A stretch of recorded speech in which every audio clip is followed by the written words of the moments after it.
Today we will be taking a look at the different mount points on the Vita.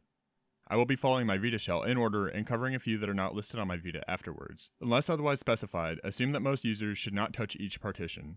OS0 contains files critical to the core OS operation. PD0 contains files for the Welcome Park app. SA0 contains files to support fonts, dictionaries, and other bulky features. TM0 contains MP, DRM, and DevKit files. These should not be touched even if you are trying to bypass DRM. UD0 is where the Vita downloads the system update files to read while updating. UMA0 is the mount point of the USB port on the PSTV. This is ideal for SD to Vita as the Vita does not have a USB port. UR0 is built-in storage for the user data such as live area layout. This is an ideal place to install plugins as they will persist whether you have a memory card installed or not. UX0 is the default mount point for the official Sony memory card. This is the only place that you can load live area games from, making it ideal for SD to Vita. VD0 is where your settings are saved. VS0 houses the default PlayStation apps. IMC0 is the Vita 2000's 1GB of internal storage. GRO0 is the read-only game cartridge, while GRW0 is the read-write portion. GRW0 is a good mount point for your SD to Vita since it consumes the game slot anyway.